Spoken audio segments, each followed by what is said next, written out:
चतुर्दश अध्याय।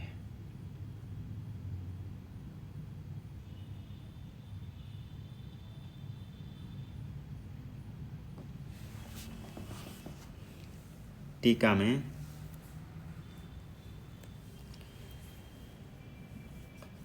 टीकाकार मंगलाचरण कर रहे हैं। टीका पुं प्रकृत्योः स्वतन्त्रत्वं वारयन् गुणसङ्गतः। पुं प्रकृत्योः स्वतन्त्रत्वं वारयन् गुणसङ्गतः। प्राह संसारवैचित्र्यं विस्तरेण चतुर्दशे।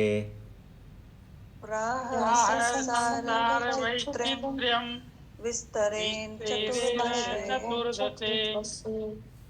पुं प्रकृत्योः स्वतन्त्रत्वं वारयन् गुणसङ्गतः। प्राह संसारवैचित्र्यं विस्तरेण चतुर्दशे। त्रयोदश अध्याय में प्रकृति और पुरुष का भेद बताए थे, और जो प्रकृति माया है वह स्वतंत्र नहीं है, ईश्वर के अधीन है। परमात्मा की शक्ति है और शक्ति शक्तिमान के अधीन होता है। इसलिए पुं प्रकृत्योः स्वतंत्रत्वं वारयन्,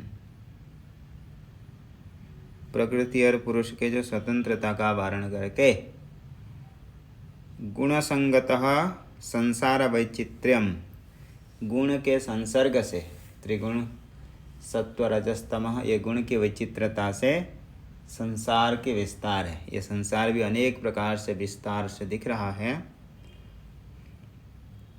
ये संसार विचित्रता है, इसको विस्तार से बताएंगे चतुर्दश अध्याय। चतुर्दशे प्राह, भगवान चतुर्दश अध्याय में ये गुणों की वैचित्र्यता, तीनों गुण कैसे विचित्र हैं, किस प्रकार के उनके विचित्र कार्य हैं, स्वभाव हैं, इसी विषय को चतुर्दश अध्याय में दिखाएंगे।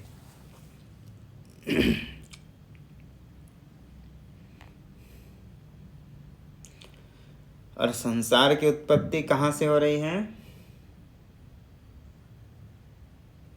क्षेत्र क्षेत्रज्ञ संयोगात् यावत् संजायते किंचित सत्वं स्थावर जंगमम। जो भी यत्किंचित स्थावर जंगम संसार में उत्पन्न हो रहा है, क्षेत्र क्षेत्रज्ञ संयोगात्, क्षेत्र और क्षेत्रज्ञ, प्रकृति और पुरुष के तादात्म्य से, अध्यास से संसार प्रतीति हो रही है। ये त्रयोदश अध्याय में कहा गया। तो किस प्रकार से दोनों के संसर्ग से संसार की उत्पत्ति हो रहे हैं, इसी विषय को बताने के लिए भी चतुर्दश अध्याय, आगे के अध्याय का प्रारंभ कर रहे हैं। आगे बताएंगे परम भूयः प्रवक्ष्यामि इत्यादि के द्वारा। इसके लिए ये चतुर्दश अध्याय का प्रारंभ कर रहे हैं। और भी एक कारण बता दिए कि जो प्रकृति है वह स्वतंत्र नहीं है, ईश्वर के अधीन है। माया ईश्वर के अधीन होकर के जगत की सृष्टि करती है। इसी बात को बताएंगे आगे। और पूर्व में बताए भी थे कि प्रकृतिस्थो ही भुंक्ते प्रकृति जान गुणान। प्रकृति माया में स्थित होकर के ही क्या करता है? पुरुष गुणों का सुख दुख मोह आदि का भोग करता है। इसी विषय को भी वहाँ पर बताए थे। तो गुण के साथ संग होकर के, तो बोले कौन सा गुण है, गुण के साथ कैसे संबंध है, किस प्रकार से ये गुण पुरुष को बांधते हैं। ये माया जो त्रिगुणात्मिका माया, गुण कैसे जीवात्मा को बांध लेता है, ये सभी विषय यहाँ पर, अथवा इन गुणों से किस प्रकार से मुक्ति होगी, त्रिगुण कैसे त्रिगुणातीत हो जाएंगे, ये सभी विषय को इसी अध्याय में बताएंगे। मुक्त का क्या लक्षण है, ये सभी बातें चतुर्दश अध्याय में भगवान बताएंगे।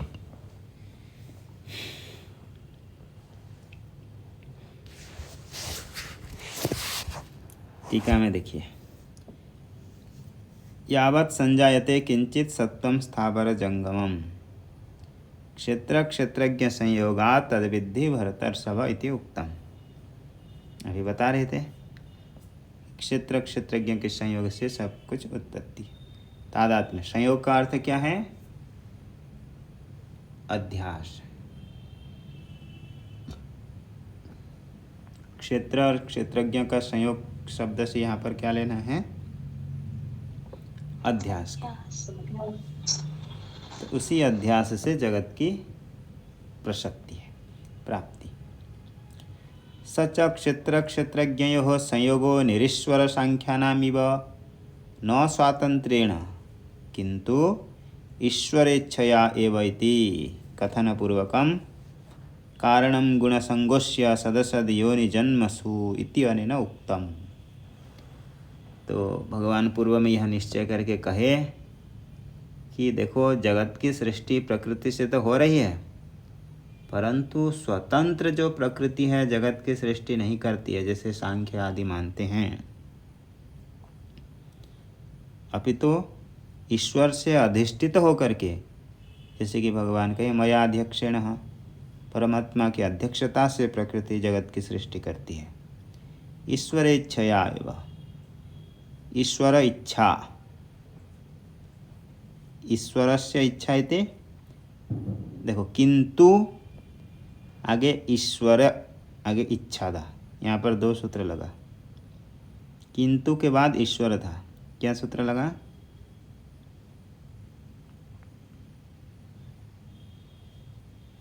किंतु में उ, आगे ईश्वर में ई, इको एणची, किंतु ईश्वर, आगे ईश्वर आगे इच्छा, क्या सूत्र लगा? ईश्वर में अ, आगे इच्छा में ई। ईश्वर आगे इच्छा, ईश्वर में अ, इच्छा में ई, अवर्ण से परे अच, आद्गुण। तो ईश्वरेच्छा, तो ईश्वर इच्छया एव इति, ईश्वर की इच्छा से, इच्छया एव आगे इति में, वहाँ पर भी सूत्र लगाया आद्गुण। ईश्वर इच्छया एव इति, फिर आद्गुण लग करके ईश्वर इच्छया एवेति, ईश्वर की इच्छा से ही ये जगत की सृष्टि होती है, ऐसा कथन पूर्वकम, कथन पूर्वक पहले कहे थे। क्या कहे हैं? कारणम गुण संगोष्य सदसद योनि जन्मसु, सदसद योनि जन्मसु, सदसद तिर्यक आदि देवता आदि योनि में का जो जाता है जीवात्मा प्राणी, उसका कारण क्या है? गुण संग, गुण के साथ संग होना सद असद योनि में प्राप्त होने का कारण है। इति अनेन उक्तम, ऐसा यहाँ पर कहा गया। यहाँ पर भी आद्गुण लगाए, इति पहले इको एणचि, फिर आद्गुण, इति अनेन उक्तम, इति अनेनोक्तम सत्वादिगुणकृतम संसार वैचित्र्यम। जो संसार की विचित्रता है ये किसको लेकर के है? सत्वादि गुणकृतम, सत्व रजस तम इत्यादि गुणों को लेकर के ही संसार में विचित्रता है। लगता है ना, संसार को विचार करते हैं, देखते हैं संसार में कैसे कैसे लोग हैं, तो इसको विचार करके कोई निर्णय करना चाहे तो कर पाएंगे? बहुत ही कठिन है, विचित्र है। संसार में कैसे कैसे लोग हैं, किस किस प्रकार के लोग हैं, कितने विचित्रता है, किसको लेकर के? उनके ये गुण को लेकर के। गुण स्वभाव को लेकर के विचित्र है। भारत के खाते हैं, भारत के विरुद्ध में जाते हैं, और भी देश आदि की हानि करते हैं, समाज के। तो जितने भी प्रकार के लोग हैं, अच्छे बुरे, ये सभी किसको लेकर के हैं? गुण को लेकर के। प्रपंचैष्यन, इसी बात को प्रपंच विस्तार करते हुए करेंगे। प्रपंचैष्यन, विस्तार करने की इच्छा से, एवं भूतम वक्ष्यमाणम अर्थम स्तौति, जो आगे कहेंगे उसके विषय में अभी स्तुति कर रहे हैं कि देखो अभी जो विषय बताएंगे वो कोई सामान्य विषय नहीं है, इसलिए उसी विषय को बताने से पहले उसकी स्तुति कर रहे हैं। यदि भगवान ये विषय नहीं बताते तो संसार को इतनी सूक्ष्मता से जान सकते हैं हम लोग? नहीं। यदि हमारे शास्त्र नहीं होता, ऋषि व्यास जी नहीं होते, भगवान श्री कृष्ण नहीं आए होते, तो संसार के ऊपर जो ये निरीक्षण किया गया है, जो शोध किया गया है, ये नहीं पता चलता। ये संसार में इतनी विचित्रता आदि क्यों है? ये सभी गुण को लेकर के है, इसी बात को बता रहे हैं। और ये कोई सामान्य ज्ञान नहीं है। यदि आप लोगों को मिल जा रहा है सरलता से तो आप लोगों को लगेगा ये कौन सी बड़ी बात है, परंतु जिसको शास्त्र नहीं मिल रहा है सुनने के लिए, श्रवण करने के लिए, उसके लिए वही बहुत ही दुर्लभ है। इसलिए भगवान इसी ज्ञान को बड़े स्तुति करके बता रहे हैं। स्तौति परम भूय इति द्वाभ्याम, दो श्लोक के द्वारा ये जो आगे कहेंगे ज्ञान सूक्ष्म ज्ञान है, क्योंकि वास्तव में बहुत सूक्ष्मता का ज्ञान है। कैसे ये गुणों का कार्य होता है और इसी गुण से ही सारे संसार प्रभावित है। इन गुणों से किस प्रकार से मुक्त होंगे, जब ये सारे ज्ञान बता रहे हैं तो ये वास्तव में स्तुति करने योग्य है, प्रशंसनीय है। इसलिए भगवान, जब भगवान ही प्रशंसा कर रहे हैं तो उसके कितने ही महत्व हो सकते हैं। आगे श्री भगवान उवाच,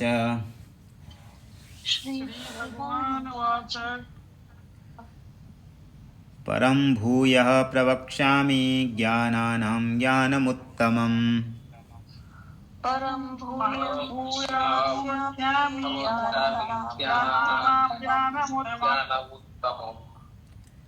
यज्ञात्वा मुनयः सर्वे परां सिद्धिमितो गताः।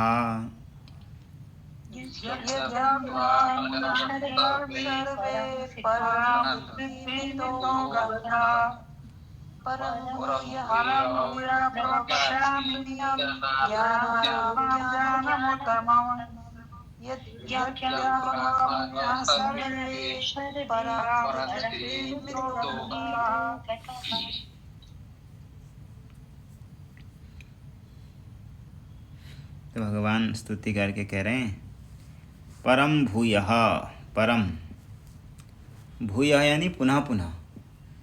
इससे क्या 13वें अध्याय तक यहाँ से जो बीत गया है वहाँ कोई सामान्य बातें कहा गया है?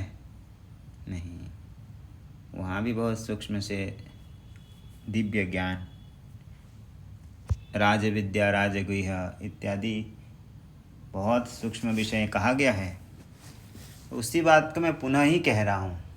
परम भूयः, जो भूयः पुनः पुनः में पूर्व अध्याय में जो कहा गया है बारंबार, उसी विषय को मैं, वही परमात्मा विषय होने से पूर्व अध्याय में भी परमात्मा के लिए कहा गया है, यहाँ पर भी उसी के लिए है। इसलिए भूयः पुनः प्रवक्ष्यामि, मैं तुमको कहूँगा। जो पूर्व अध्याय में भी कहा हूँ, क्या है वो? परम ज्ञानम, जो परमात्मा विषय का ज्ञान है, जो निरतिशय ज्ञान है, श्रेष्ठ ज्ञान है, परम ज्ञानम। क्यों? क्योंकि ज्ञानानाम ज्ञानमुत्तमम, सभी ज्ञानों में यह श्रेष्ठ ज्ञान है। श्रेष्ठ क्यों है? क्योंकि ये ज्ञान परमात्मा को विषय करता है, परमात्मा संबंधी ज्ञान है, इसलिए सभी ज्ञानों में श्रेष्ठ है। ऐसे तो सब बहुत सारे विद्या हैं संसार में। छंद के उपनिषद आदि में नारद जी सनत कुमार को सुनाते हैं कि बहुत विद्या वो पढ़े हुए हैं। और भी मुंडकोपनिषद में आता है, द्वे विद्ये वेदितव्ये पराच अपराच, दो प्रकार की विद्या है, एक परा विद्या और एक अपरा विद्या। परा विद्या वही है परा यया तद अक्षरम अधिगम्यते। परा विद्या वही है जिसके द्वारा परमात्मा अक्षर अविनाशी तत्व का ज्ञान होता है, और उससे अतिरिक्त जितने ज्ञान है वह सभी अपरा विद्या है। तो यह परम ज्ञान है, इसलिए ज्ञानानाम ज्ञानम उत्तमम। ये ज्ञानों में, सभी ज्ञानों में श्रेष्ठ है, उत्तम ज्ञान है। क्यों उत्तम ज्ञान क्यों है?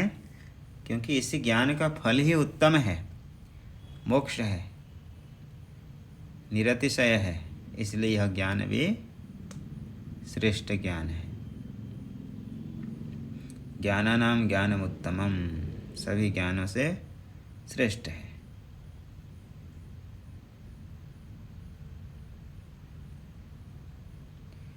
जो यह ज्ञान के साधन हैं उन सभी में से ये श्रेष्ठ है, क्योंकि बाकी जितने भी ज्ञान हैं वो सब मोक्ष के लिए नहीं है, इसलिए वो श्रेष्ठ नहीं।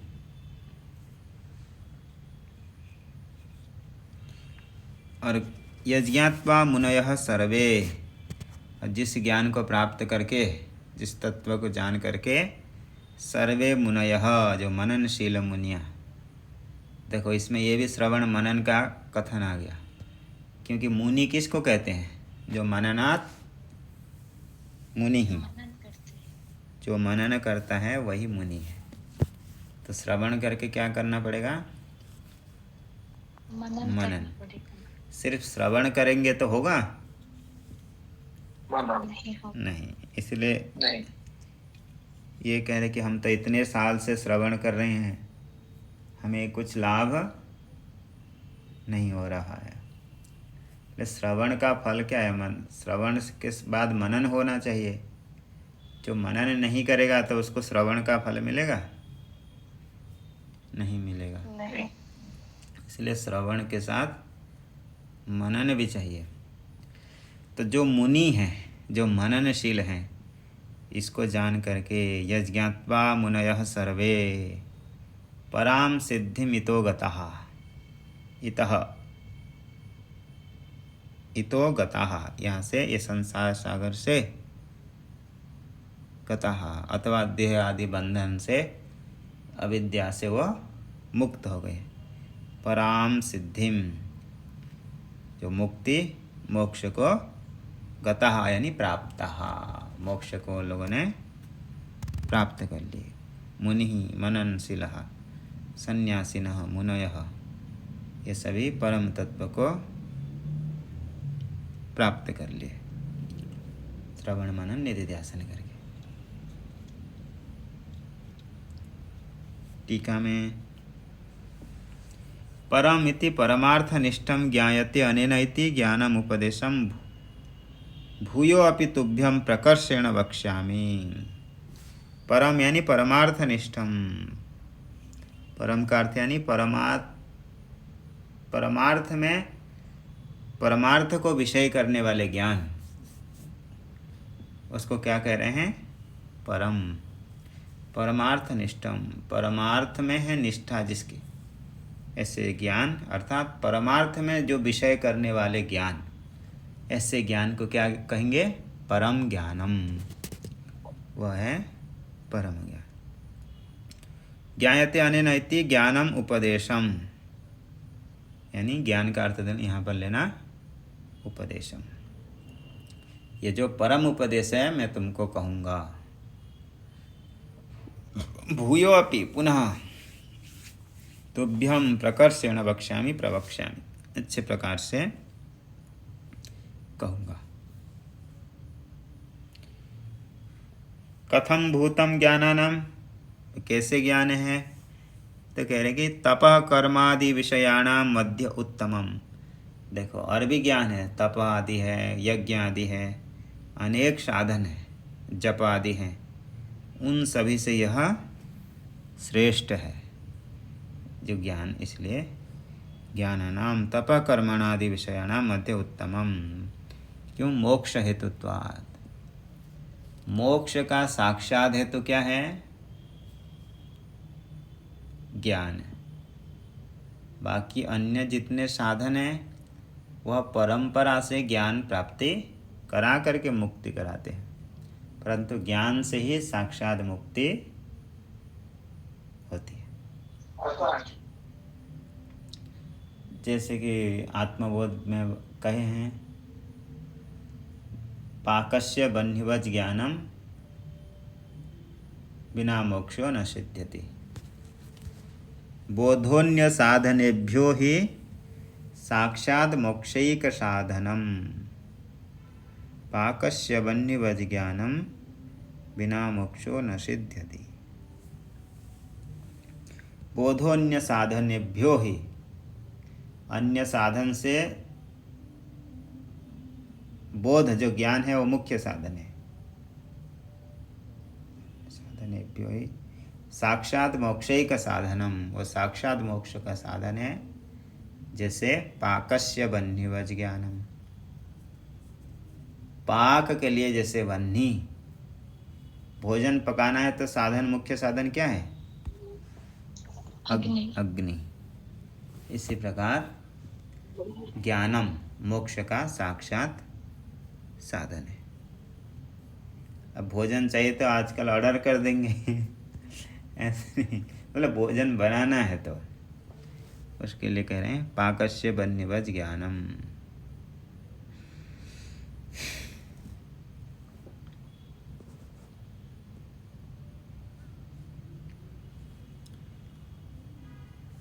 तदेव आह, इसी बात का स्तुति करके बता रहे, उसका फल बता रहे हैं।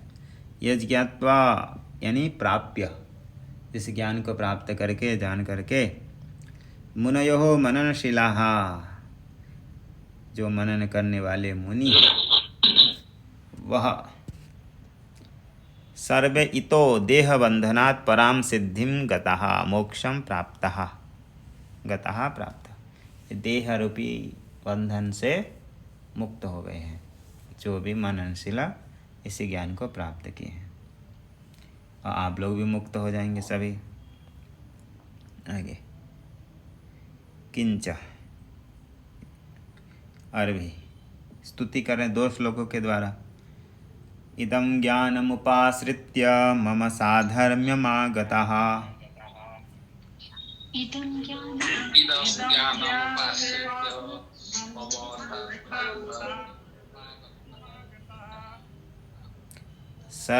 सर्गेऽपि नोपजायन्ते प्रलयेन व्यथन्ति च।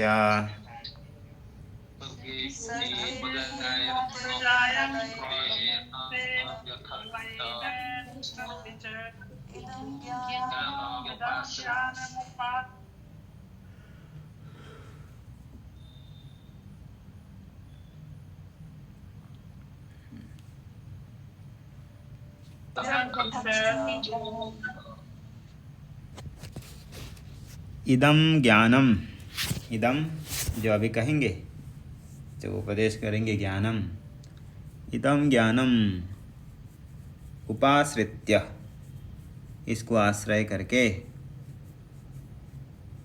इसको अनुष्ठान करके, ये ज्ञान साधन को अनुष्ठान करके, मम साधर्म्यमागतः, मम यानी परमेश्वर जो भगवान के साधर्म्य को प्राप्त कर लिए, मद्रूपता को प्राप्त कर लिए, पारमार्थिक जो स्वरूप है ब्रह्म रूपता को प्राप्त कर लिए। क्योंकि अज्ञान से व्यक्ति जीव मानता है अपने आप को, ज्ञान से अज्ञान नष्ट होगा तो स्वयं ब्रह्म स्वरूप ही है। मम साधर्म्यमागतः, मेरे साधर्म्य उनके पारमार्थिक स्वरूप को प्राप्त, मद्रूपता ईश्वर ब्रह्म रूपता को प्राप्त कर लेते हैं। भगवान के भी वास्तविक स्वरूप क्या है? शुद्ध ब्रह्म स्वरूप हैं, उसी स्वरूप को प्राप्त कर लेते हैं। बोले समान धर्मता मान लो, साधर्म्य का अर्थ तो समान धर्म होता है। बोले जैसे भगवान श्री कृष्ण जैसे दिखते हैं, उनके भक्त भी सायुज्य मुक्ति को प्राप्त करके कैसे दिखते हैं? वो भी बांसुरी लिए हैं, वो भी ऐसे नीले दिख रहे हैं, मोर पंख लगाए हैं। ऐसे साधर्म्य को लेना है, न तो साधर्म्यम समान धर्मता साधर्म्य नहीं। क्यों? क्योंकि स्वयं ही तो मना किए हैं 13 अध्याय में, क्षेत्रज्ञम चापि माम विद्धि। क्षेत्रज्ञ तो स्वयं ही है, आत्मा है, तो वहाँ समानता इसलिए नहीं लेना, तद्रूपता को लेना।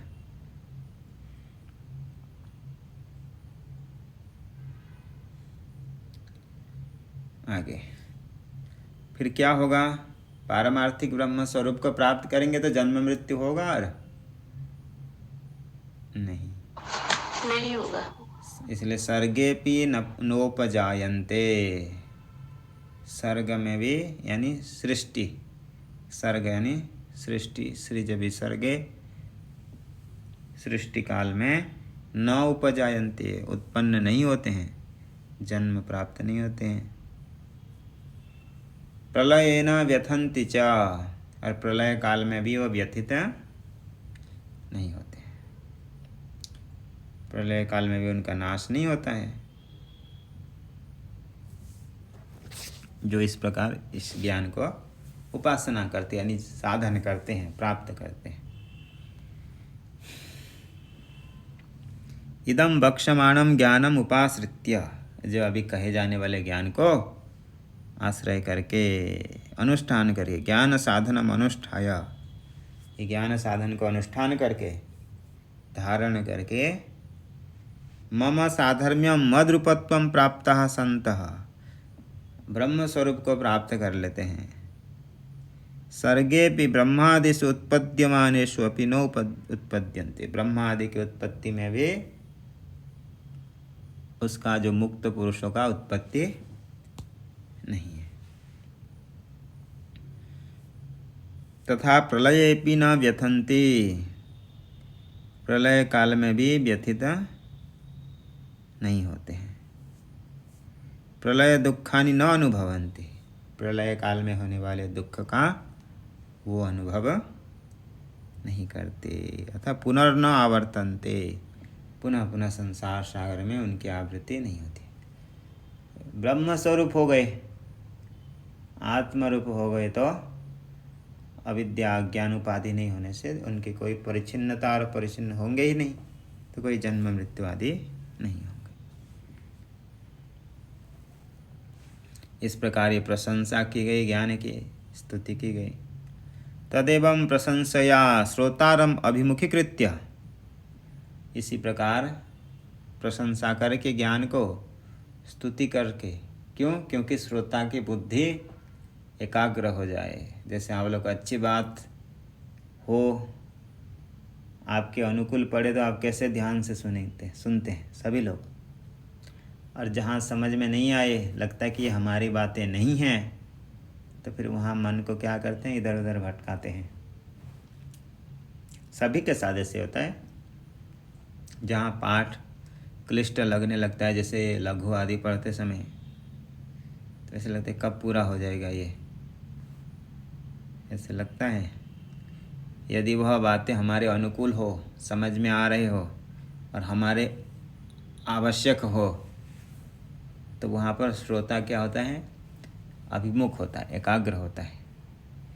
प्रशंसया श्रोतारम अभिमुखीकृत्य, श्रोता को अभिमुख करके, बोलने से पहले उसको ज्ञान का ही फल बता दिए, ताकि वो थोड़ा ध्यान से सुने, एकाग्र होकर के श्रवण करे कि क्या मिलने वाला है। इसी ज्ञान को फल वो बता दिए हैं। अब तो इतने बड़े फल मिलेगा, तो श्रोता तो मन एकाग्र होकर के ही सुनेगा।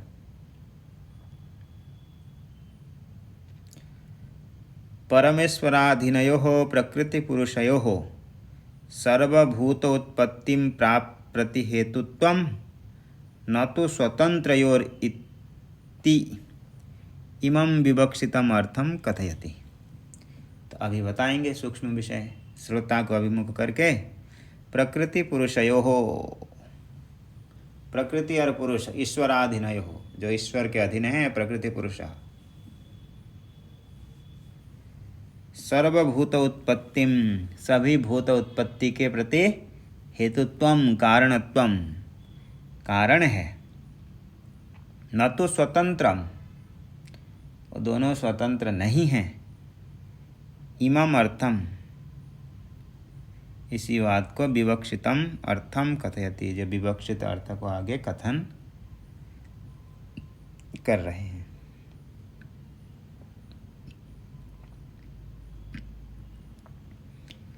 मम योनिर्महद्ब्रह्म तस्मिन् गर्भं दधाम्यहम्।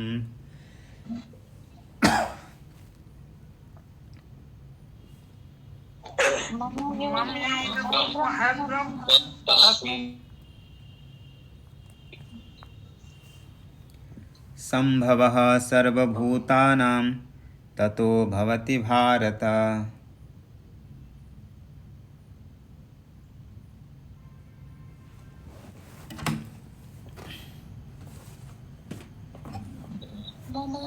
मम योनिर्महद्ब्रह्म तस्मिन् गर्भं दधाम्यहम्। सम्भवः सर्वभूतानां ततो भवति भारत। स्वामी जी, अगर आप बोल रहे हैं तो आपकी आवाज नहीं आ रही। जी, 2 बार तो मतलब उच्चारण कर दिए थे आप लोग भी, तो अभी उच्चारण किए। 2 सेकंड लाइन में आपका उच्चारण सुनाई नहीं दे। जी, आप जो थोड़ा बोला ना आपने, तो हमें लगा कि आप बोल रहे हैं, हमें आवाज नहीं आ रही, इसलिए उच्चारण कर दिया हमने। ठीक, सेकंड लाइन आपका उच्चारण सुनाई नहीं दी। जी, उच्चारण तो मैंने कर लिया था। आगे, मम योनिर्महद्ब्रह्म तस्मिन् गर्भं दधाम्यहम्। संभवः सर्वभूतानां ततो भवति भारत।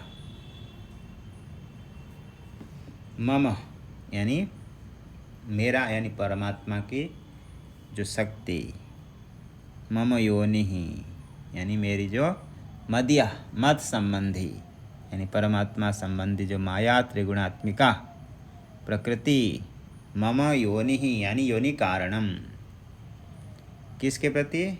सर्वभूतानां, जो सर्वभूतानां योनि ही कारणम, सभी प्राणियों का जो कारण है।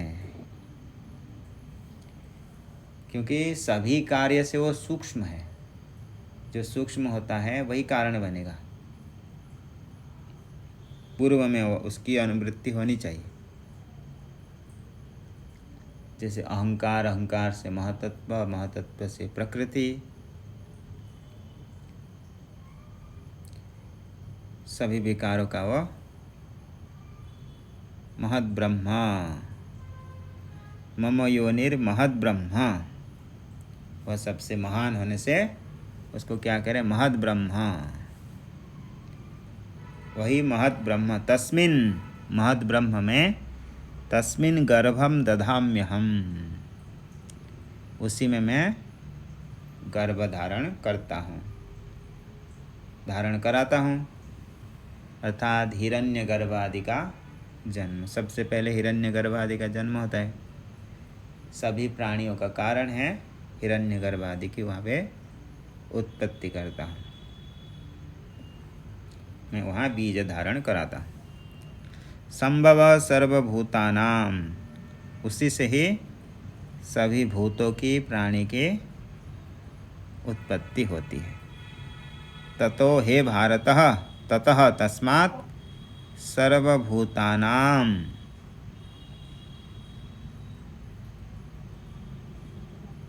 भवति।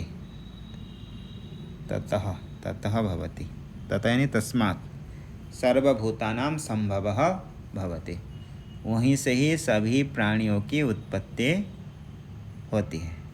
हिरण्यगर्भ के द्वारा सभी प्राणियों की उत्पत्ति होती है। मम योनिर्महद् ब्रह्म, जो परमात्मा की त्रिगुणात्मिका माया, उनके शक्ति, उसी शक्ति से क्या करते हैं, महद् ब्रह्म, वह जो महद् ब्रह्म है उसी में गर्भ धारण कराते हैं और वहीं से जगत की उत्पत्ति करते हैं। इसी बात को कहे, आगे टीका में स्पष्ट होगा। देशतः कालतश्च अनवच्छिन्नत्वात् महत्, जो देश काल वस्तु किसी भी प्रकार से परिच्छिन्न नहीं है, अपरिच्छिन्न है, इसलिए उनको क्या कह रहे हैं, महत्। बृहणत्वात् स्वकार्याणां वृद्धि हेतुत्वाद् वा ब्रह्म, ब्रह्म शब्द को, ब्रह्म शब्द का अर्थ बता रहे।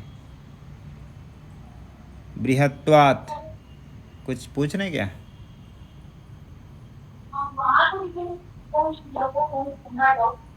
किसके आवाज सुनाई दे रहे हैं?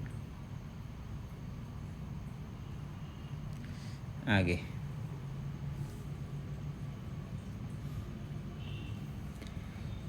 बृहत्वात् ब्रह्म, सबसे बृहत् होने से, व्यापक होने से, देश काल वस्तु आदि के द्वारा अपरिच्छिन्न होने से उनको क्या कह रहे हैं, ब्रह्मा। अथवा सबको बढ़ाने से, वृद्धि करने से उनको क्या कह रहे हैं, ब्रह्म।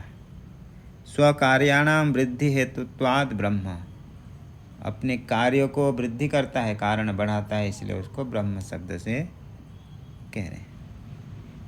प्रकृति इति अर्थ, यहाँ पर ब्रह्म शब्द से किसको लेना है, प्रकृति। तन्महद् ब्रह्म मम परमेश्वरस्य योनि गर्भाधान स्थानम, वह जो ब्रह्म है, प्रकृति है, वह जो महद् ब्रह्म, मम परमेश्वरस्य, भगवान के, योनि ही गर्भधान स्थानम, वहाँ पर वह अपनी शक्ति से जगत की उत्पत्ति करते हैं। तस्मिन् अहम गर्भम जगद विस्तार हेतुम चिदाभासम दधामि निक्षिपामि, वही तस्मिन्, उसी महद् ब्रह्म में, प्रकृति में मैं बीज धारण कराता हूँ, बीज निक्षेप करता हूँ। कौन है वो, जीव, जिसको चिदाभास शब्द से यहाँ पे कह रहे हैं। जगत विस्तार हेतुम चिदाभासम दधामि, मैं चिदाभास जो हिरण्यगर्भ, वहाँ पर मैं धारण कराता, वहाँ निक्षेप करता। प्रलये मयि लीनं संतम अविद्या काम कर्मानुशयवंतम क्षेत्रज्ञं सृष्टि समये भोग्येन क्षेत्रेण संजयामि इति अर्थ। इसका क्या अर्थ है, प्रलय, जब प्रलय काल होता है तो प्रलय काल में सब कुछ अधिष्ठान में विलय होते हैं। मयि लीनम संतम अविद्या, परमात्मा में जो लीन होकर के स्थित हैं, अविद्या काम कर्म, जो वासनाएं, सभी प्राणियों का, क्षेत्रज्ञों का। कर्मानुशयवंतम क्षेत्रज्ञम सृष्टि समये, सृष्टि समय में, उत्पत्ति काल में, भोग्येन क्षेत्रेण संयोजामि, भोग्य क्षेत्र के द्वारा उसका मैं संयोग कराता हूँ। क्योंकि प्रकृति और पुरुष के संयोग अर्थात क्षेत्र क्षेत्रज्ञ के संयोग से सृष्टि है, तो उसी बात को यहाँ पे कह रहे हैं कि क्षेत्र के साथ क्षेत्रज्ञ का संयोग कराता हूँ। भोग्येन क्षेत्रेण संयोजयामि इति अर्थ। ततो गर्भाधानात्, इसी प्रकार के गर्भाधान से सर्वभूतानां ब्रह्मादीनां संभवः उत्पत्तिर्भवति, इसी प्रकार से जगत की उत्पत्ति होती है। ब्रह्मा आदि से लेकर के सभी का प्रलय के बाद सृष्टि होती। इसका ये तात्पर्य नहीं कि नया वस्तु बनाते हैं। पूर्व सृष्टि में, पूर्व कल्प में जो थे, प्रलय हो गया तो प्रलय काल में वो सभी क्या हो गए थे? परमात्मा में लय हुए थे।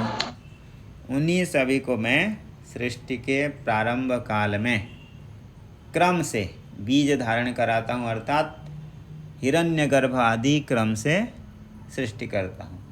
हिरण्यगर्भ एक जीव है, व्यापक समष्टि जीव है, उसकी पहले सृष्टि करता हूँ, फिर उसी से आगे ब्रह्मा आदि बनते हैं। इसी क्रम से जगत की उत्पत्ति आदि करता हूँ। ब्रह्मादीनां संभव उत्पत्तिर्भवति। इसी प्रकार ब्रह्मा आदि सर्वभूतानां ततो भवति भारत, जिसको मूल में कहे कि वहाँ से जगत की उत्पत्ति होती है। इसी प्रकार ये कहा गया। आज तो अगला कक्षा नहीं है, कर सकते हैं और 15 मिनट आप लोगों के पास समय है तो, क्योंकि दूसरे दिन जल्दी छोड़ देते हैं। जी स्वामी जी। जी स्वामी जी। आगे अगला श्लोक।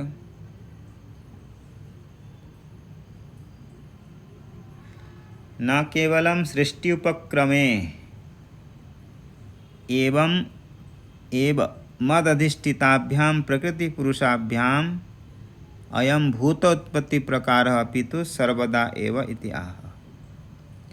तो कह रहे कि मैं न केवलम, सिर्फ केवल सृष्टि उपक्रमेव, सृष्टि के उत्पत्ति काल में ही इसी प्रकार है, नहीं। जो मदधिष्ठिताभ्याम प्रकृति पुरुषाभ्याम अयम भूतोत्पत्ति प्रकार इति न अपितु सर्वदा एव, सर्वदा ही मैं इसी प्रकार से ही जगत का विस्तार करता हूँ। इसी बात को अगले श्लोक के द्वारा वह बता रहे।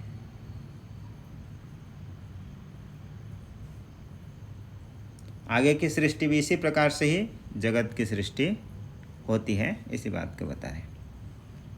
सर्वयोनिषु कौन्तेय मूर्तयः संभवन्ति यः।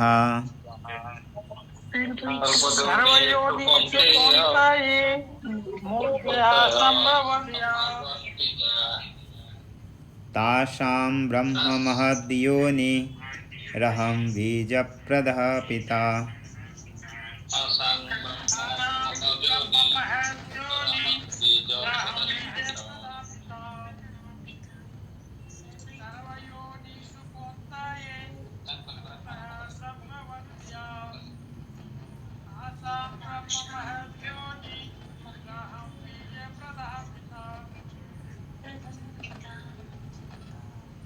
सर्वयोनिषु, हे कौन्तेय,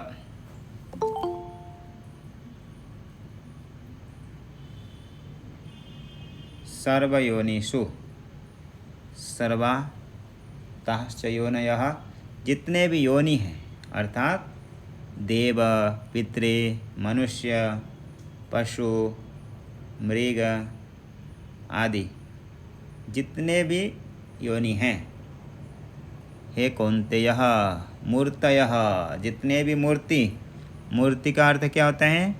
देह संस्थान आदि। इस प्रकार की जो ये आकृति, देह आदि शरीर धारण करना, इसको क्या कह रहे हैं? मूर्तयः। हे कौन्तेय, सर्वयोनिषु यः मूर्तयः संभवन्ति, सभी योनियों में जितने भी मूर्तियाँ, आकृति, ये सभी उत्पन्न हो रहे हैं, इन सभी का पिता कौन है? परमात्मा। अहम बीज प्रदः पिता। उन सभी का बीज प्रदः कारण रूपी पिता कौन है? परमात्मा। जो मूर्छित मूर्ति, अंग अवयव आदि जो मूर्ति हैं, जितने भी उत्पन्न होते हैं, उन सभी मूर्ति का तासाम तासाम मूर्ति नाम, जितने भी मूर्ति हैं उन सभी का कारण कौन है? अहम ईश्वरः, परमात्मा ही। किंतु स्वामी जी, कुछ बच्चे जो कि विकलांग बनते हैं वो अपने कर्म के हिसाब से होते हैं ना। जी, वो तो कारण तो परमात्मा है सभी के प्रति, परंतु वो जो सुख दुख आदि भोग करते हैं उसके लिए नहीं। सुख दुख कर्म से ही तो शरीर मिलता है ना। जी, कर्म, वही कह रहे हैं कि सुख दुख आदि जो शरीर आदि मिलता है वो तो उनके कर्म के अनुसार मिलता है, लेकिन उसको व्यवस्थित करने वाला कौन है? परमात्मा ही है। कर्म जड़ है। जैसे कोई आप जहाँ काम करते हैं वहाँ कोई चेतन व्यक्ति नहीं होगा तो आपके कर्म का हिसाब करके कोई फल देगा? कोई कर्म फल देने वाला है? नहीं है। नहीं है। तो उसी कर्म फल प्रदान करने वाला चेतन, तो वही व्यक्ति जैसे बोलेगा आपको, जो आपका वेतन देता है वो बोलेगा कि मैं वेतन देता हूँ, तो आप बोलोगे आप कहाँ देते हो? हम तो, हमारे कर्म हमें देता है। ऐसे बोलेंगे तो क्या बोलेगा वो? हाँ कहेगा? नहीं कहेगा। आपके कर्म के अनुसार मिलता है, परंतु प्रदान करने वाला तो परमात्मा ही। वही परमात्मा ही है। अहम ईश्वरः बीजप्रदः, जो बीज प्रदान करने वाले, पिता कर्ता, यानी परमात्मा ही जगत के सृष्टि आदि करते हैं। आगे टीका में, सर्वासु योनिषु मनुष्यादि योनिषु, मनुष्य पशु पक्षी जितने भी हैं सभी में, या मूर्तयः, जो भी मूर्तियाँ अवयवादि आकृति जो भी मिलते हैं, स्थावर जंगमात्मिका, स्थावर जंगम इत्यादि स्वरूपा, उत्पद्यन्ते, जितने भी उत्पन्न होते हैं, तासाम मूर्तिनाम, उन सभी मूर्ति का, महद ब्रह्म प्रकृति ही, यानी योनि कारण मातृ, माता, माता स्थानीय, माता के स्थान पे कौन है? प्रकृति। वह प्रकृति अहम च बीजप्रदः पिता, यानी यही है कि पुरुष हो गया पिता और माया प्रकृति हो गई माता। महद ब्रह्म प्रकृति योनिर्मातृस्थानीयाः, अहम च बीजप्रदः गर्भधानादि कर्ता पिता। और परमात्मा ये जगत के पिता हैं और प्रकृति जगत के माता। है।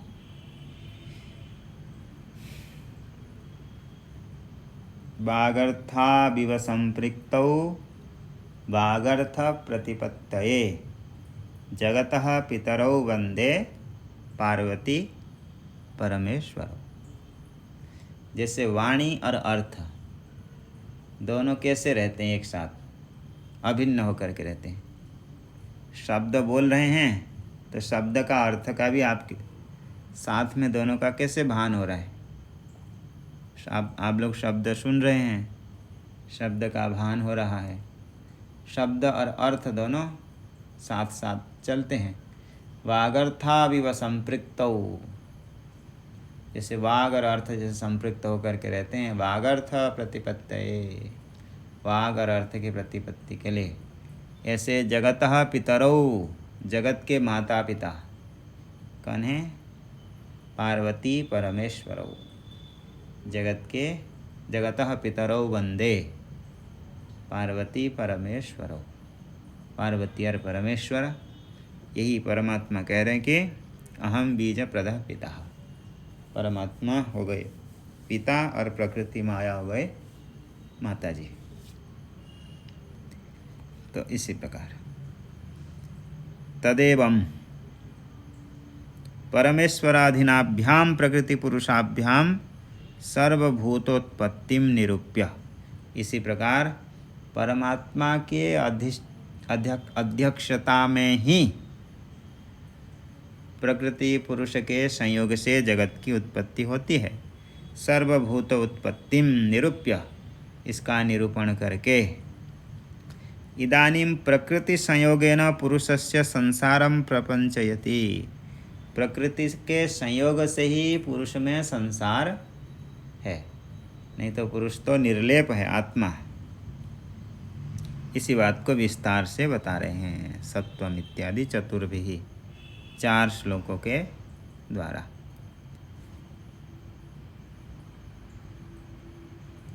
सत्वं रजस्तम इति गुणः प्रकृति संभवः। सत्वं रजस्तम इति गुणः प्रकृति संभवः। निबध्नन्ति महाबाहो देहे देहिनमव्ययम्।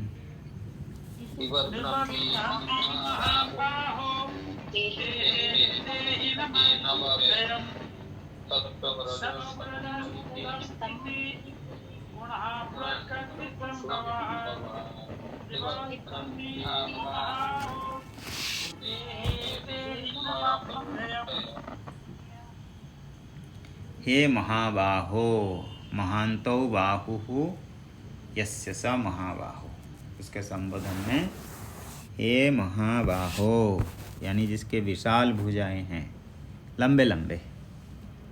कौन? अर्जुन। हे महाबाहो, अस्मिन् देहे, इसी देह में, देहे देहिनम अव्ययम देहिनम निबध्नन्ति, इसी देह में देही को बांध लेते हैं। कौन? गुणाः सत्वं रजस्तम इति प्रकृति संभवाः गुणाः देहे देहिनम अव्ययम देहिनम निबध्नन्ति। जी सुनाई नहीं दे रहा है? जी अब आइए, पहले कट गई तुम्हारा जी। तो कह रहे हैं कि बात नहीं सुनाई दी स्वामी जी आवाज। महाबाहो, ये तो सुनाई दिया जो बताए थे। महाबाहो, महाबाहो यानी अर्जुन, जिसके विशाल भुजाएं हैं। महांतौ बाहु यस्य, जिसके बड़े बड़े हाथ हैं, 2 हाथ, उसको कहेंगे महाबाहो। कौन है? अर्जुन। हे महाबाहो संबोधन करके भगवान कह रहे हैं, देहे, इसी शरीर में, अव्ययम देहिनम, जो अव्यय देही आत्मा है, उसको प्रकृति ही, प्रकृति संभवः, प्रकृति से उत्पन्न होने वाले। कौन? सत्वम रजस्तम इति गुणाः, सत्व रजस्तम ये जो गुण हैं, निबध्नन्ति, उसको बांध लेते हैं। किसको? देहिनम अव्ययम, देही आत्मा, जो अव्यय देही आत्मा है, उसको बांध लेते हैं। निबध्नन्ति, बांध लेते हैं, यानी बताएंगे, एक ही भूत कर देते हैं, तादात्म्य कर देते हैं। सत्वम रजस्तम इति, वह कौन है? प्रकृति संभवः गुणः सत्वम रजस तम, 3 है, त्रिगुणात्मिका प्रकृति। प्रकृति संभवः, प्रकृतिभ्य संभवो ये सा, प्रकृति से ही जिसकी संभव उत्पत्ति है, वही प्रकृति संभवा, प्रकृति से जिनकी उत्पत्ति है। ऐसे बोले महाबाहु यानी कितने बड़े बड़े हाथ होना चाहिए? तो कह रहे आजानु प्रलंबो, घुटने तक जिसके हाथ आ जाते हैं, उसको क्या कह रहे हैं? जानु पर्यंत तक महाबाहु। जो अनादि अव्यय परमात्मा है, ये आत्मा है, उसको बांध लेते हैं ये प्रकृति।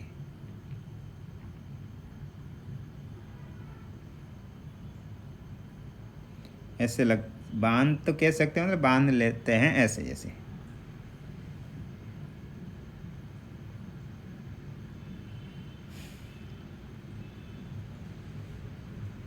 सत्वम रजस तम इति, आगे विस्तार से बताएंगे। गुण का अर्थ क्या होता है? यहाँ पर गुण शब्द से देखो, सामान्यतः गुण कहने से जी, गुण शब्द कहने, हाँ, गुण शब्द से कहने से रूप रस गंध आदि का ज्ञान होता है। लेकिन यहाँ गुण शब्द से रूप रस ऐसा नहीं लेना, उनका नाम ही है, पारिभाषिक शब्द है ये। जैसे पारिभाषिक संज्ञा बताए थे,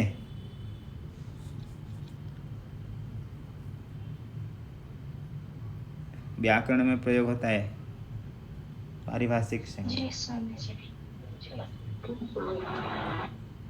ऐसे।